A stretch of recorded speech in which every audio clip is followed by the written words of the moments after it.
자, 여러분들이 면접을 보고 나면 이게 잘 본 건가 아니면 망한 건가 이렇게 항상 헷갈리는 경우가 많습니다. 자, 그래서 이제 저에게 메일로 댓글로 자주 물어보는 게 바로 합격 신호와 불합격 신호에 관련된 겁니다.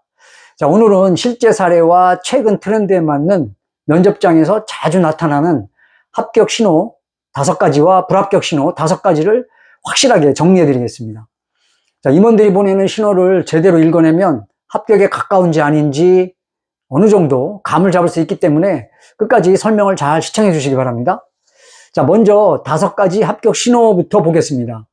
자, 첫째, 대표적인 신호는 임원이 자주 고개를 끄덕이며 미소를 짓는 모습입니다. 제가 과거에도 합격 시그널 3가지에 대해서 영상을 올린 적이 있었습니다만 오늘은 좀 더 최근 트렌드에 맞게 구체적으로 말씀드리는 겁니다. 자, 그래서 합격 신호 중에서 이제 가장 좀 근접하게 가장 먼저 합격을 유추해 볼 수 있는 것이 바로 첫 번째인 미소를 지면서 이렇게 고개를 끄덕이는 경우입니다. 자, 단순한 습관일 수도 있지만 이게 대부분 지원자의 답변에 공감하고 긍정적으로 이제 평가한다는 의미를 담고 있습니다. 자, 실제로 제가 맞춤 컨설팅 해준 합격자분들 중에 많은 분들이 면접 후에 이제 저와 면접 나온 내용을 복귀할 때 이제 면접관이 계속 웃으면서 끄덕여줬다는 얘기를 많이 합니다. 자, 이런 답변이 설득력 있게 이제 본인의 답변이 설득력 있게 전달됐다는 그런 증거이기도 합니다. 자, 두 번째 신호는 답변을 끊지 않고 끝까지 들어주는 태도입니다. 자, 답변이 길어지면 보통 불필요하다고 싶을 때 이제 바로 끊어버리는데요.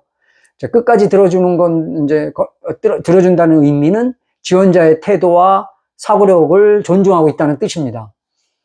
자, 또 맞춤 코칭해줬던 이제 그 사례를 보면 어떤 지원자가 이제 다소 긴 답변을 이어갔는데 이제 면접관이 묵묵히 끝까지 듣고 나서 잘 들었습니다 라고 이제 말한 적이 있습니다.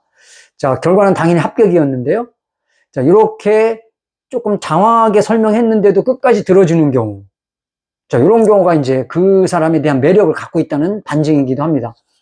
자, 세 번째 신호는 이제 긍정적인 피드백입니다. 좋습니다, 잘하셨네요, 괜찮습니다 같은 멘트는 이미 우호적인 평가를 내렸다는 의미로 볼 수 있습니다. 자, 한 합격자는 이제 임원분이 답변을 들은 뒤에 좋은 경험을 하셨네요 라는 말을 건넸고 이제 그때부터 자신감을 얻었다고 합니다. 제가 그건 좋은 합격 시그널이라고 했고, 자, 그리고 실제로 이제 합격 소식을 받았습니다. 네 번째 신호는 면접 종료 시 분위기에서 드러납니다. 자, 예를 들어 오늘 수고 많았어요, 좋은 결과 있을 겁니다 같은 말을 해주면 이는 이미 매우 긍정적인 인상을 남겼다는 표시이기도 합니다. 실제로 합격한 지원자들의 이제 사례를 보면 마무리 멘트에서 편안한 기류가 느꼈다는 이제 공통점이 있습니다. 자, 관심 없는 지원자에게 보통 이런 따뜻한 멘트를 하지 않습니다. 자, 5번째 신호는 면접 시간이 짧지만 흐름이 매끄럽게 끝나는 경우입니다. 자, 많은 분들이 면접이 너무 짧았다, 망했다고 생각하시는데요. 사실 그 반대일 때도 있습니다. 자, 면접관이 필요한 정보를 이미 충분히 얻었다고 판단하면 굳이 길게 이어갈 필요가 없습니다. 자, 한 지원자는 10분 만에 면접이 끝났다고 걱정을 저에게 이제 많이 했는데, 자, 오히려 면접관이 이제 충분히 알겠습니다라고 말을 했다고 해서 이제 제가 그럼 가능성이 있으니까 기다려보자고 했고, 면접이 빨리 끝났음에도 이 지원자는 이제 최종 합격 통보를 이제 받은 경우입니다. 자, 이렇게 짧더라도 매끄럽게 끝났다면 오히려 긍정적인 신호일 수 있다는 점을 이제 기억하세요. 자, 이번에는 이제 불합격 신호를 한번 살펴보겠습니다. 자, 불합격 신호 첫 번째 신호는 임원이 메모를 거의 하지 않는 경우입니다. 자, 보통 관심 있는 지원자의 답변은 이제 반드시 기록해 둡니다. 자, 한 탈락자가 이제 얘기하는 거를 보면 면접 내내 면접관이 메모를 전혀 하지 않았고 그게 이제 불길한 예감으로 남았다고 했는데 불합격이었습니다. 자, 두 번째 신호는 이제 질문이 한두 개밖에 없고 꼬리 질문도 없는 경우입니다. 이게 보통 관심이 있다면 더 깊게 파고들어 확인을 합니다. 대개 경우에. 자, 그런데 기본적인 질문만 던지고 바로 끝내버린다면 사실상 검증할 필요조차 없다고 판단한 겁니다. 자, 세 번째 신호는 답변 도중 시선을 회피하거나 딴짓을 하는 태도입니다. 자, 한 지원자는 이제 답변을 하는데 임원이 다른 서류를 보거나 이제 핸드폰을 만지작거렸다고 하는데요. 이거 아주 안 좋은 시그널입니다.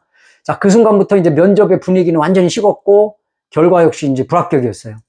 자, 시선이 집중되지 않는다면 이미 마음이 다른 후보에게 가 있다는 뜻일 수 있습니다.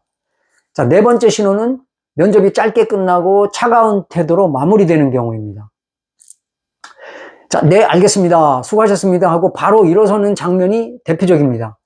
자, 합격한 지원자들의 사례와는 달리 탈락 후기를 보면 이제 이런 식으로 무미건조하게 끝나는 경우가 종종 이제 있습니다. 자, 다섯 번째 신호는 지원자의 말을 2번 이상 끊는 경우입니다. 네, 알겠습니다. 다음 질문으로 넘어가죠 하고 중간에 잘라버린다는 거는 장황하고 핵심 파악이 안 돼서 더 이상 듣고 싶지 않다는 신호입니다. 자, 제가 임원면접관으로 들어가서 중요 질문을 던지면 이렇게 장황하게 말하는 사람이 많습니다. 자, 그래서 제가 맞춤 컨설팅 할 때 2갈씩으로 그 핵심 답변을 직접 짜는 이유가 바로 이것 때문입니다. 그렇지 않고 형식과 방법만 알려주면 대부분이 장황하고 핵심 파악이 힘들게 짜기 때문에 제가 마음이 안 놓여서 이제 직접 핵심 답변을 이제 짜주는 겁니다. 자, 정리합니다. 면접 시간이 길고 짧은 거는 절대적인 기준이 되지 않습니다. 진짜 중요한 건 그 시간 안에 임원들이 어떤 태도와 반응을 보였느냐입니다. 자, 고개를 끄덕이며 미소를 지어주거나 끝까지 답변을 들어주고 마지막에 따뜻한 멘트로 마무리한다면 합격 가능성이 매우 높습니다. 반대로 메모가 없고 질문도 얕고 또 시선이 다른 데로 향하고 말을 2번 이상 끊는다면 이건 불합격 신호일 가능성이 매우 큽니다. 자, 물론 이 신호 하나만으로 결과를 100% 단정할 수 없습니다만 여러 가지 신호가 함께 나타날 때 종합적으로 판단을 해볼 수 있습니다. 이게 아주 중요하죠. 자, 여기서 꿀팁 하나 드립니다. 자, 면접이 끝나자마자 꼭 여러분 복기를 하시기 바랍니다. 면접관의 표정, 멘트, 태도, 자, 이런 세세한 장면들도 함께 적어둔다면은 나중에 결과가 나왔을 때 여러분들 비교해보면 그 다음 좋은 회사 지원했을 때도 이게 큰 도움이 될 수 있습니다. 자, 끝으로 여러분이 면접에서 어떤 신호를 경험하셨거나 합격의 기운을 느꼈던 순간이 있었다면 한번 댓글로 여러분의 경험을 남겨주시기 바랍니다. 다른 분들에게도 큰 도움이 될 것이고 궁금한 거는 또 제가 답변 드리도록 하겠습니다. 자, 아울러 여러분들 방향성 잡기 힘든 분이나 뭐 베스트 답변 만들기 힘든 분, 그분들은 이제 저에게 미리 컨설팅을 한번 받으셔서 한 방에 혹은 2번째 이내에 원하는 기업을 한번 합격하시기 바랍니다. 제가 저렴한 비용으로 이제 합격할 때까지 쭉 봐주고 있으니까 여러분들 답변 실수와 오류를 완벽히 줄일 수 있습니다. 자, 오늘 영상이 도움이 되셨다면 구독, 좋아요, 댓글까지 부탁드리면서 자, 여러분의 합격을 진심으로 응원하겠습니다. 시청해 주셔서 감사합니다.